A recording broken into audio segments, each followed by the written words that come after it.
ছবিতে দেখা যাচ্ছে এটা একটা এই যে সরু একটা তার রয়েছে। এই তার বরাবর ইলেকট্রিক কারেন্ট যাচ্ছে আই। এই তারের একটি ক্ষুদ্র অংশ ডেল্টা এল, এই যে অ্যারোটি যেটা দেখা যাচ্ছে এইটা হচ্ছে ডেল্টা এল এর দৈর্ঘ্য তারের অন্তর্গত। অ্যাকচুয়ালি ছবিটা দেখানোর জন্য এটা অনেক বড় করে আঁকা হয়েছে। ডেল্টা এল, যখনই আমরা ডেল্টা ইউজ করব তখনই সেটা অত্যন্ত ক্ষুদ্র একটা অংশ তারের, এল দৈর্ঘ্যের যে তার তার একটা অত্যন্ত ক্ষুদ্র অংশ delta L. Delta L into I, I electric current into delta L, এটা একটা ভেক্টর কোয়ান্টিটি। এবং এটাকে, এর যে দিক বা ডাইরেকশন, সেটা হচ্ছে কারেন্টের যেটা দিক সেই ডাইরেকশনটাই, তাকে বলা হচ্ছে কারেন্ট এলিমেন্ট বা একটা ক্ষুদ্র কারেন্ট, এটা বলে কারেন্ট এলিমেন্ট।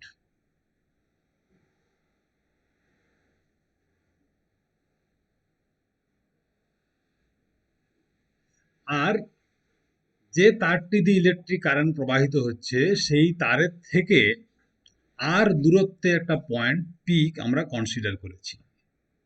তাহলে যখনই আমরা দূরত্ব নেব, দূরত্ব আর, একটা দূরত্ব আর, এটা ভেক্টর কোয়ান্টিটি, এই দূরত্বে পি একটি বিন্দু, অর্থাৎ এই যে অ্যারো তার যে টিপটা রয়েছে সেখানে যে বিন্দুটি রয়েছে সেই বিন্দুতে চৌম্বক ক্ষেত্র কতটা তৈরি হচ্ছে সেটা বিবেচনা করা হবে। তো পূর্বেকার যে ক্লাসটা ছিল সেই ক্লাসটাতে আমরা আলোচনা করেছিলাম যে একটা electric current carrying conductor can produce A magnetic field. আমরা আলোচনা করেছিলাম যে ইলেকট্রিক কারেন্ট ক্যারিং কন্ডাক্টর যেটি রয়েছে সেই কারেন্ট ক্যারিং কন্ডাক্টর এটা চৌম্বক ক্ষেত্র তৈরি করতে পারে।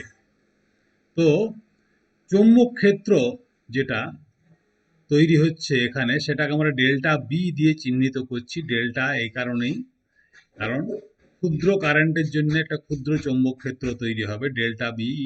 যেহেতু চৌম্বক ক্ষেত্রে একটা দিক থাকে তার জন্য এটা একটা ভেক্টর কোয়ান্টিটি।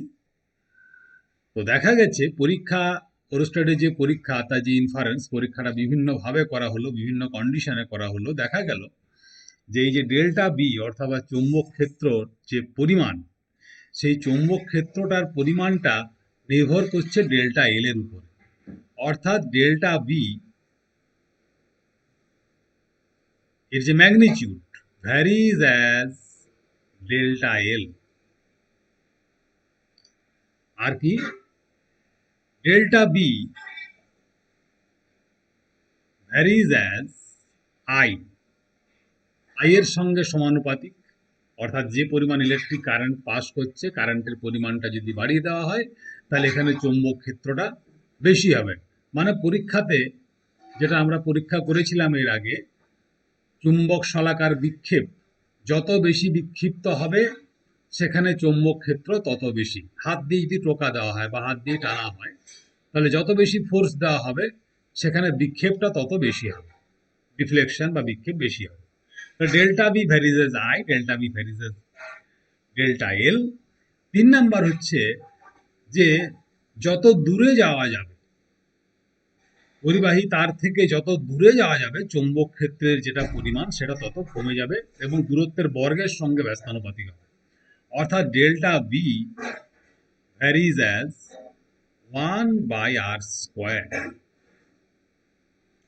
আর কি, লক্ষ্য করে দেখো যে এখানে কারেন্ট এলিমেন্ট যেটা আমরা নাম দিয়েছি, ক্ষুদ্র একটা কারেন্ট, অত্যন্ত অল্প জায়গা জুড়ে যে কারেন্ট যাচ্ছে তার নাম দিয়েছি কারেন্ট এলিমেন্ট, এবং সেটাকে ডিফাইন করেছি এইভাবে আই ডিএল। এখানে ডট ক্রস কিছু নেই, আই এর সঙ্গে ডিএল কে কিন্তু শুধুমাত্র গুণ করা হয়েছে। এবং বলা হয়েছে যেটা আমাদের আলোচনার প্রথমেই, যে ডেল্টা এল এর যেটা ডাইরেকশন বা আই এর যেটা ডাইরেকশন সেটাই হচ্ছে আই ডেল্টা এল এর ডাইরেকশন। অর্থাৎ আমরা ধরে নিচ্ছি I delta L itself A quantity এবং সেটার ডাইরেকশন যেটা হচ্ছে সেটা হচ্ছে কারেন্টের যে ডাইরেকশন সেই দিকে। তাহলে দুটো ভেক্টর, এটাও ভেক্টর এটাও ভেক্টর, এই দুটো ভেক্টরের মধ্যে যে অ্যাঙ্গেল থাকবে সেই অ্যাঙ্গেল যদি থিটা হয় তাহলে delta B varies as sine theta. ওই যে অ্যাঙ্গেলটা হবে সেই অ্যাঙ্গেলে যে সাইন তার সঙ্গে আবার সমানুপাতিক। তাহলে ডেল্টা বি অর্থাৎ চৌম্বক ক্ষেত্র যে তৈরি হয় তড়িৎ প্রবাহের জন্য, সেটি তড়িৎ প্রবাহী তারের কতকগুলো ধর্ম, প্রবাহী তারের সঙ্গে যে দূরত্ব রয়েছে সেই দূরত্বের ধর্ম, এ পরিমাণ তার বর্গ, এবং দূরত্বটা কিভাবে নেওয়া হচ্ছে, অর্থাৎ এই অ্যাঙ্গেলটা লক্ষ্য করে দেখো আর এর ভ্যালুটা সমান রেখে পরে আমরা এটাকে সোজাসুজি নিতে পারি, এদিকে নিতে পারি, থিটাটাকে কমিয়ে বাড়িয়ে থিটাটাকে 0 থেকে 180 ডিগ্রি আমরা কমাতে পারি, বাড়াতে পারি। সেই রকম ভাবে যে থিটা হবে সেই থিটার যেটা সাইন থিটা তার সঙ্গে সেটা আবার সমানুপাতিক। তো এতগুলো বিষয়কে একসঙ্গে যদি আমরা জুড়ে দিই তাহলে ভেরিয়েশনের যেটা নিয়ম সেই নিয়ম অনুযায়ী বলা যেতে পারে delta B varies as I delta L sine theta divided by r square, or delta b is equal to something constant k into I delta L sin theta by r square। লক্ষ্য করে দেখো delta B হচ্ছে চৌম্বক ক্ষেত্র, কে একটা constant, এটার একক হচ্ছে মিটার, এটার একক হচ্ছে মিটার, এটার একক হচ্ছে অ্যাম্পিয়ার, এটার কোনো একক নেই। প্রচলিত এককের সঙ্গে সমস্ত এককগুলোকে, এর একক, এর একক, এই এককগুলোকে সবগুলোকে আমরা ব্যবহার করি তাহলে আমরা আলটিমেটলি পাবো এসআই এককে এটা হবে ওয়েবার পার মিটার স্কোয়ার। এটা হচ্ছে এটা ডেল্টা বি এর এককটা হবে ওয়েবার পার মিটার স্কোয়ার, এবং মিউয়ের যে ভ্যালুটা হবে, এই কে এর যে ভ্যালুটা হবে, কেটাকে প্রকাশিত করা হয় মিউ নট বাই 4 পাই দিয়ে। অর্থাৎ ফুল ফর্মটা যেটা হবে delta B is equal to mu naught by 4 pi into I delta L sin theta by r square। যারা ভেক্টর জানো তাদের পক্ষে এর পরের লাইনটা বোঝা খুব সম্ভব, অসুবিধার কিচ্ছু নেই। তাহলে আমরা লিখতে পারি এখান থেকে delta B vectorially, delta B is equal to mu naught by 4 pi I delta L, itself a vector quantity, I delta L at a vector quantity, cross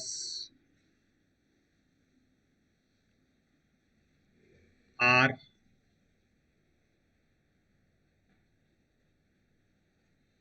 unit vector by r square whole divided by r square। এটাকে লেখা যেতে পারে is equal to mu naught by 4 pi into I delta L cross vector r by r cube।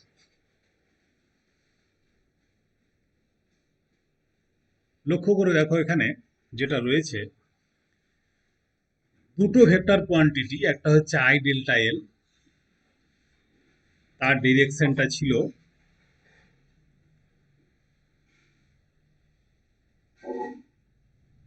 এই বরাবর, অর্থাৎ এটা I delta L এর direction ছিল, আর যেটা আর এর ডিরেকশন ছিল সেটা ছিল এইরকম, এটা আর এর ডিরেকশন ছিল, এখানে পি পয়েন্টটা ছিল, আমাদের আলোচ্য যে ছবিটা ছিল সেই জায়গা, এবং এই অ্যাঙ্গেলটা হচ্ছে থিটা অ্যাঙ্গেল, আমরা আগেই বলেছিলাম। তাহলে আই ডেল্টা এলটা আগে, আরটা পরে, এই দিকের থেকে এই দিকে যদি অ্যাঙ্গেলটা নেওয়া হয় অ্যাঙ্গেল রোটেশনটা দেখো, অ্যাঙ্গেলের রোটেশনটা দেখে আমরা বলতে পারি যে এই জায়গাতে এই দুটো ভেক্টরের ক্রস প্রোডাক্টে, বা এই যে দুটো ভেক্টর রয়েছে এই দুটো ভেক্টরে যেটা ক্রস প্রোডাক্টের যেটা রেজাল্ট সেটা হচ্ছে ডেল্টা বি।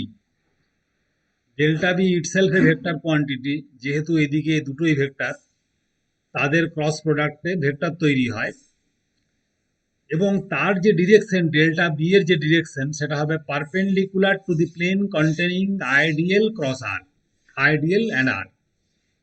আইডিয়াল এবং আর দিয়ে যে প্লেনটা তৈরি হবে, মানে আমার এখানে যে বোর্ডটা রয়েছে, বোর্ডের যে প্লেনটা, সেই প্লেনটার উপরে পারপেন্ডিকুলার, এবং সেখানে রাইট হ্যান্ড কর্কস্ক্রু রুল যেটা রয়েছে ভেক্টর প্রোডাক্টের বা ভেক্টর ক্রস প্রোডাক্টের, যাদের এই ভেক্টর ক্রস প্রোডাক্ট সম্বন্ধে জানা নেই বা আলোচনা ঠিকমতো বোঝা যায়নি, তারা ক্লাস 11-এর জন্য ভেক্টর ক্রস প্রোডাক্টের ক্লাস করা আছে এবং সেটা ইউটিউবে দেওয়া আছে, তোমাদের খুঁজে নিতে হবে, খুঁজে নিয়ে ক্লাসটা বুঝে নিতে হবে। তাহলে আই ডেল্টা এল ক্রস আর, তার যে প্রোডাকশন বা প্রোডাক্ট যেটা হচ্ছে সেটা ডেল্টা বি, তার ডিরেকশনটা কোন দিকে হবে আলোচনা করলাম, যেটা perpendicular to the plane containing I delta L cross R, মানে I delta L and R. আমার এখানে আই ডেল্টা এল এবং আর এই দুটোকেই আমরা এই যে বোর্ডের যেটা প্লেন সেই প্লেনে আমরা এঁকেছি। এর উপরে পারপেন্ডিকুলার করে কিছু আঁকার ক্ষমতা আমার নেই, কারণ সেটা আমার বোর্ড পারমিট করবে না। তাহলে আমাদের ইমাজিন করে নিতে হবে যে এই বোর্ডের উপর একটা পারপেন্ডিকুলার, যেটা আমার দিকে কিংবা আমার পিছন উল্টো দিকে, সামনের দিকে মানে বোর্ডের থেকে আমার দিকে, ফ্রম পেজ টু রিডার যেটা বলা হয়, or from reader to page. তো এখানে ভেক্টরের হিসেব অনুযায়ী এখানে যে ডেল্টা বি এর যে ডাইরেকশন যেটা হবে সেটা হবে ফ্রম রিডার টু পেজ। হিসেব করে তোমরা দেখো, রিডার টু পেজ হবে, আই ডেল্টা এল এদিকে, আর হচ্ছে এদিকে কর্কস্ক্রু রুল যেটা বা ভেক্টর প্রোডাক্টে যে রুল, সেই রুলটা অ্যাপ্লাই করে দেখো, এখানে ডিরেকশনটা হবে ফ্রম রিডার টু পেজ। এরপরে লক্ষ্য করে দেখো একই জিনিস, এটা খুব ইন্টারেস্টিং, এবং এই জিনিসটা খুব ভালো করে যতক্ষণ না বোঝা যাচ্ছে ততক্ষণ পর্যন্ত এই ল এর উপরে অঙ্ক করা বা এই ল সম্বন্ধে সম্যক ধারণা করা সম্ভব নয়।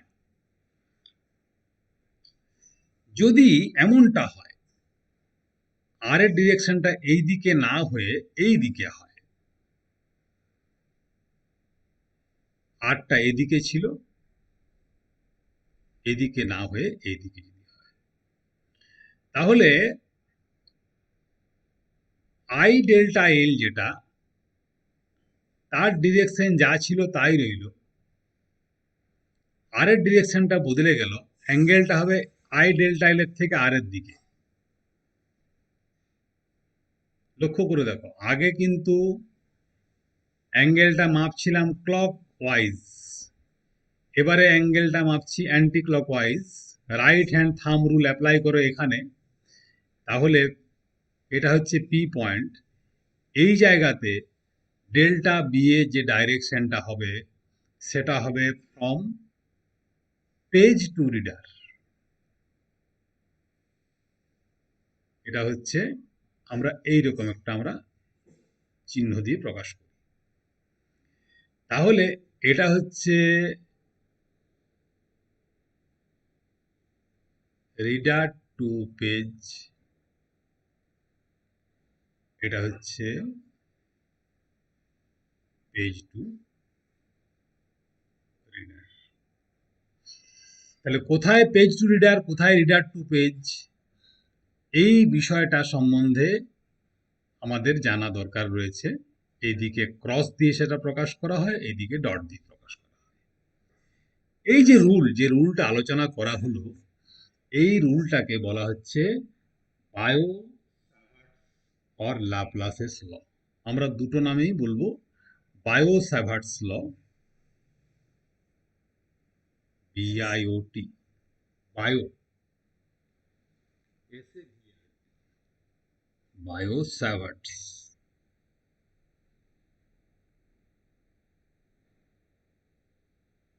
ল or Laplace's law.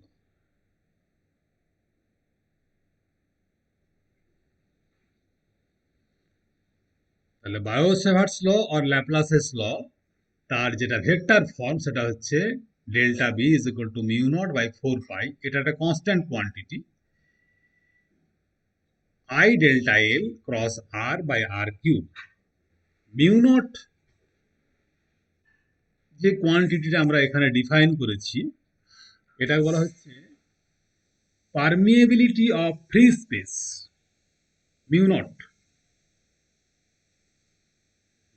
is equal to permeability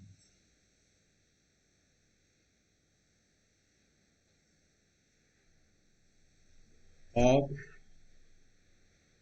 free space।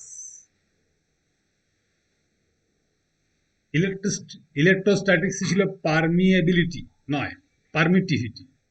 এখানে পারমিয়েবিলিটি। নাম দুটোর মধ্যে সূক্ষ্ম ডিফারেন্স রয়েছে, এবং এটার ভ্যালু হচ্ছে 4 pi into 10⁻⁻⁷। Mu not is equal two, এগুলো মনে রাখতে হবে, 4 পাই ইন্টু 10⁻⁻⁷ হেনরি। এই অক্ষর দিয়ে এটাকে metre to the power -1, henry metre to the power -1। তাহলে এটা হচ্ছে মিউ নটের একক।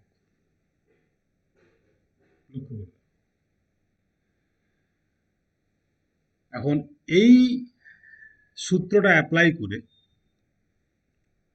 Delta B is equal to mu naught by 4 pi into I delta L cross r by r cube, এই সূত্র অ্যাপ্লাই করে পরে বিভিন্ন জিওমেট্রিক্যাল কনফিগারেশনের ক্ষেত্রে ম্যাগনেটিক ফিল্ড কত হবে সেটা নির্ণয় করা যায়, এবং সেই নির্ণয় করার যে টেকনিকগুলো রয়েছে সেই টেকনিকগুলো আমরা পরবর্তী ক্লাসে আলোচনা করব, এবং সেই সূত্রগুলো আলোচনা করার পরে প্রচুর প্রবলেম হয় এই বিষয়টার উপরে, সেই প্রবলেমগুলো নিয়েও কিছু কিছু ক্ষেত্রে আলোচনা করা যায়। তাহলে মূলত বায়ো স্যাভার্টস ল বা ল্যাপ্লাসেস ল, তার ভেক্টর এক্সপ্রেশন, এই বিষয়ে এই ক্লাসে আলোচনা করা হলো, এবং ক্লাসটি এখানেই শেষ হলো।